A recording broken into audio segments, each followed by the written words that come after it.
Good evening, everybody. So 6 o'clock on Tuesday, the 12th of May, and the next in my series of Principles of Good Health, I thought I would talk about allergies and intolerances. So welcome this evening. Hope you're all feeling good and enjoying the sunshine again today. I seem to be doing quite well with sunshine lately whenever I do these talks. So hopefully you're enjoying the sunshine if you're here in this part of the world anyway, and in this part of the country it's quite sunny. Hello India, who's watching?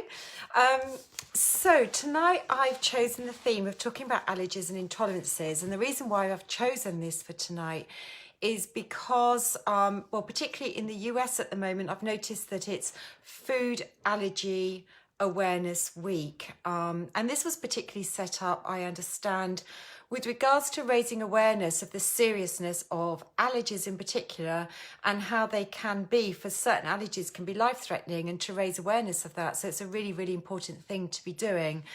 But in my own clinic, and coming into contact with a lot of people asking me a lot of questions, and people who call me and ask me if they can help them, it's very often the confusion with regards to, is it an allergy?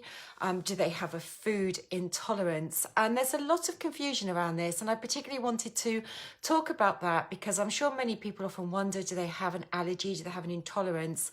And even, as you'll come on to see, when I talk about intolerances, it's not as straightforward as it may seem, because what I do find is so many people start cutting out a lot of foods from their diet, and it doesn't necessarily have to be this way. So that's really what I'm going to focus on talking about in the next 15-20 minutes.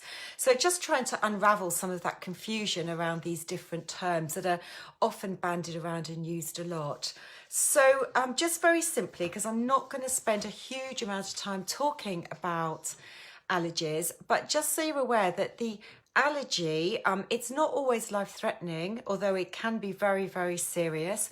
But an allergy is when there is known to be an immune reaction, and we tend to know that's usually or is linked to an antibody that's called an IgE antibody. And you can test for this, and you can certainly go to the doctor if you think you might have an allergy.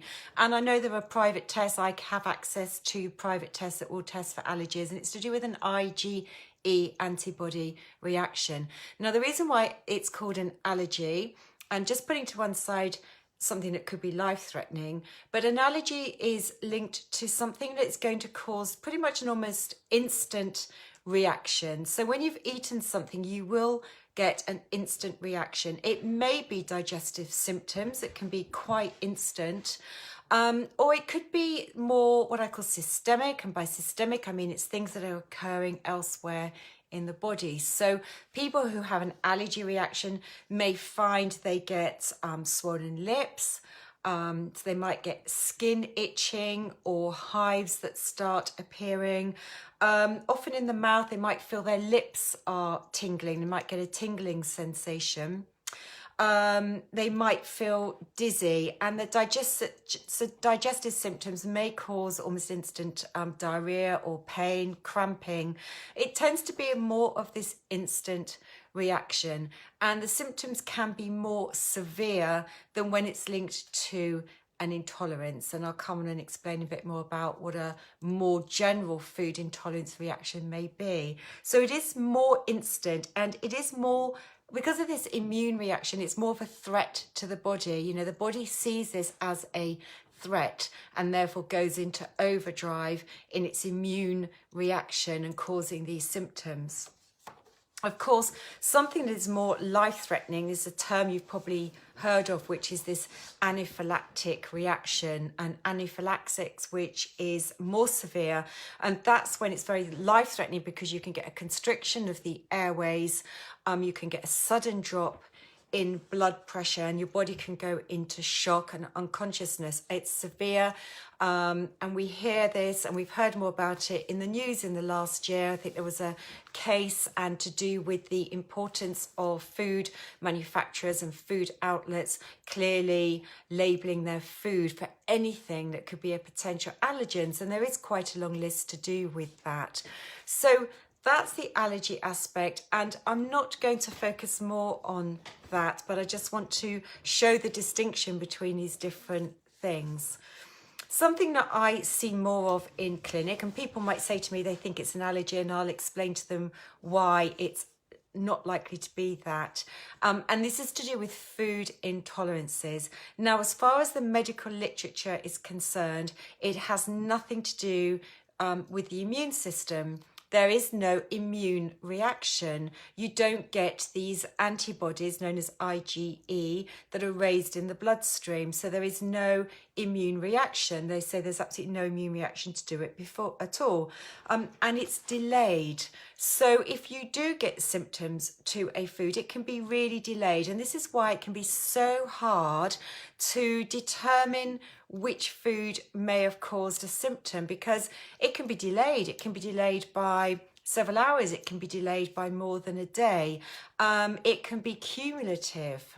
And I'll go on to talk more about what I mean by that, but it can be cumulative and delayed. So it's very, very difficult sometimes to try and pinpoint if there is one particular food. It could be more than one, but if it's one particular food that may be causing the symptoms that you may have to be related to a food, because it is this delayed reaction. So it is quite tricky to identify what it may be. And of course, it's less severe than the allergies, and certainly we can't put it in the same bracket at all as this anaphylactic shock reaction, which you would know you have. It is definitely much more related to digestive symptoms. So people who get some cramping, diarrhea, maybe there could be a link to constipation, bloating that can cause in various parts of the digestive tract. It can be quite high up, or it can be much lower down in the abdomen, and you can have this abdominal bloating and distension, discomfort. It can cause pain. You may get some diarrhea. Some people get urgency with their bowel movements. That is not helpful and not pleasant for those people who experience that at all. So you can get a whole variety of different digestive symptoms. And most people think that a food intolerance is only related to what is going on in the gut, in the digestive tract, but that's not the case at all. These food intolerances can be systemic, and what I mean by that again is it can go anywhere in the body, but it is a delayed reaction. So people who may get headaches or more severe headaches, possibly migraines, but migraines can be a bit more complex than that, but certainly more intense headaches, any sort of headaches, some sort of skin reaction, people who get dry skin, or again, it could be itching on the skin, and headaches in particular. But these can be, there's this systemic symptoms, it could be gut symptoms, but they're more minor, and they can be a delayed reaction. So it may not be so obvious that you've eaten a food and something is triggered quite soon afterwards. So it can be very, very difficult to pinpoint exactly what it may be. So that's the main distinction between those two. So I get a lot of people who call me and say, Caroline, do you do food intolerance testing? I think I've got a food intolerance. They may call it an allergy. We go on and have a discussion, but they'll say, I think I've got a food intolerance. Do you do testing? And then I go through quite a long explanation as to why I don't immediately go into any sort of testing regime, although it is available. And I'll go on now to talk about some of the causes, the most common causes of food intolerances. So number one on this list is digestive insufficiency. It's very easy to think you've got a problem with a food, just cut it out from the diet. Well, to start with, that makes your quality of life quite difficult. It makes going around your life very difficult, going out to eat, socializing with friends. Maybe that's not possible at the moment, but under normal circumstances, when we're trying to socialize with friends, it just makes life quite difficult. And it's not my favourite thing to do in terms of stripping whole food groups out of people's diet. And especially initially, when we don't really know what the food may be that is causing this delayed reaction. But most commonly, it is going to be to do with some sort of impaired digestive insufficiency. You know, the digestive system isn't working optimally. And in clinic, I spend a lot of time talking to people about the importance of chewing food well, mindful eating. All of this helps to start the whole digestive process, triggering the release of digestive secretions that occur in different parts of the digestive tract. And there are different digestive secretions that are secreted along the way. We've got enzymes released in the mouth. We've got a lot of acid, and then different enzymes released in the stomach, and then a whole load of different enzymes that are released in the small intestines. So it can be quite tricky to try and identify by yourself what might be going on in the digestive tract. But certainly, you know, the very first stage is to stop and think, am I taking time to eat my meals? Am I being mindful over what I'm eating? Am I chewing my food well? Because this is really, really important and so commonly overlooked as we rush around our busy lives. So the first step is to make sure we are focused on our digestion, because if we're not able to release sufficient quantities of digestive secretions, we are not going to be breaking down our food well. And what can happen is that we can get partially broken down food particles, most commonly proteins. If proteins are not fully broken down into amino acids, and you get a protein molecule that finds its way into the bloodstream, it's not meant to be there, and your bloodstream may pick that up, your body picks that up, and may think, well, you know, that's not supposed to be there, and may react to it. So that's why it is more commonly linked to digestion. And when you start supporting digestion, very often these symptoms may just dissipate and disappear and not come back. So digestion is always the first thing on my list. Can we support digestion? Are we taking our time overeating? It may need a little bit more support than just thinking about chewing, but that is always the first thing to think about. And then have a think about, well, have my symptoms gone away? So the second thing is there an excess intake? If you think about some of the more commonly known intolerances, they're linked to wheat, they're linked to gluten, they're linked to yeast, and they're linked to dairy, most commonly cow's milk dairy. And the problem is that the intake of these foods is just so high in people's diet. And if you start to think back to what you may eat on a day-to-day basis, you may then start to think, well, actually, yes, I do actually eat quite a lot of those foods on a day-to-day basis. So the first step may just be cutting down. Cut down on some of these foods. You know, have a look at keep a food diary and have a look at what you're eating, and think, am I just eating just way too much of these foods? It might just be a complete overload. Your body may just be saying, do you know what? I just can't cope with eating the quantity that you're providing me every single day. And it's very normal for people to eat a lot. I spend a lot of time with clients helping identify alternative foods to eat, because this is often quite tricky, isn't it? When you start looking at what you're eating and then thinking, well, it's all very easy to say eat less of it, but then a lot of people start panicking and saying, well, what can I eat instead? It looks like, you know, your food intake is quite restrictive, but it doesn't need to be. So I spend a lot of time helping people come up with alternative foods that they can eat in as alternatives to those common wheat, gluten, yeast, and dairy in their diets. So just have a look at your diet. Is there a lot of those foods in there? And can you just cut down and start looking to see if you get less symptoms occurring?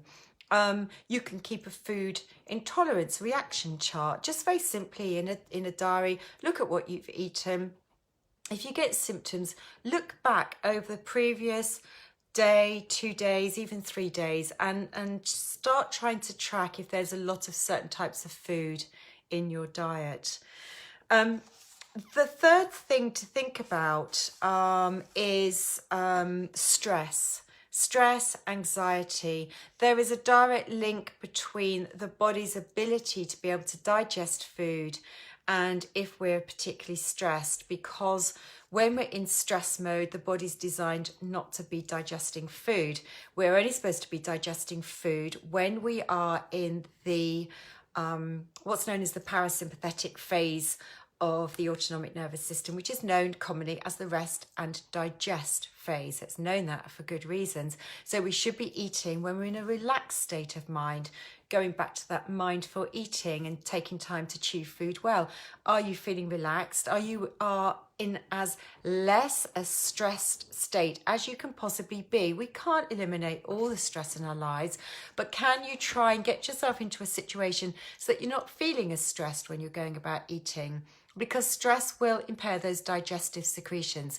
So stress and food intolerances or a potential intolerance can go hand in hand.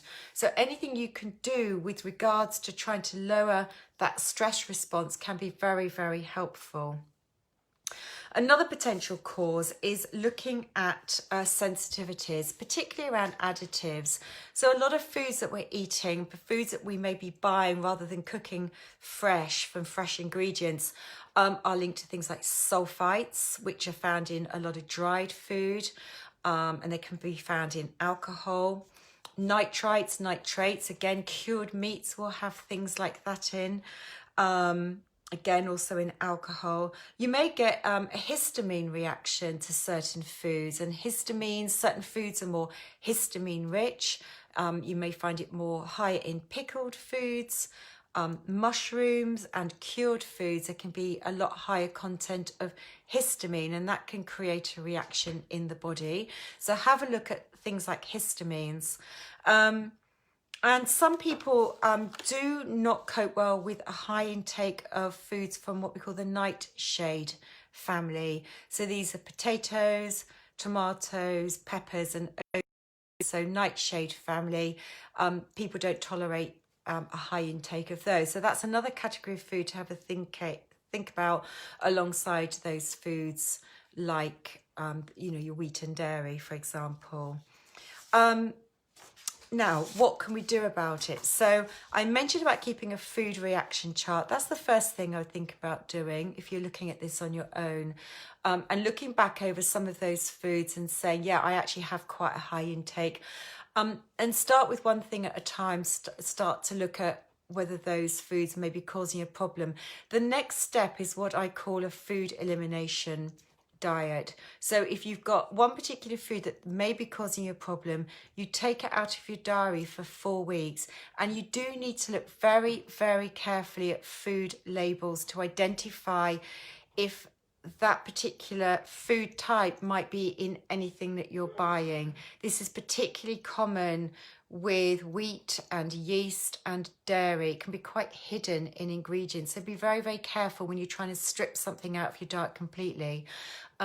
You would need to take this out of your diet for 4 weeks. It's an elimination diet, so it isn't easy, but 4 weeks is not an exceptionally long period of time if you have symptoms. You take it out of your diet for 4 weeks, but then you need to follow a challenge diet, and by doing that, you very, very slowly add things back into your diet one at a time in a minute quantity, and you record a reaction to it over the next 2, 3, even 4 days before you think about adding something similar back into your diet again.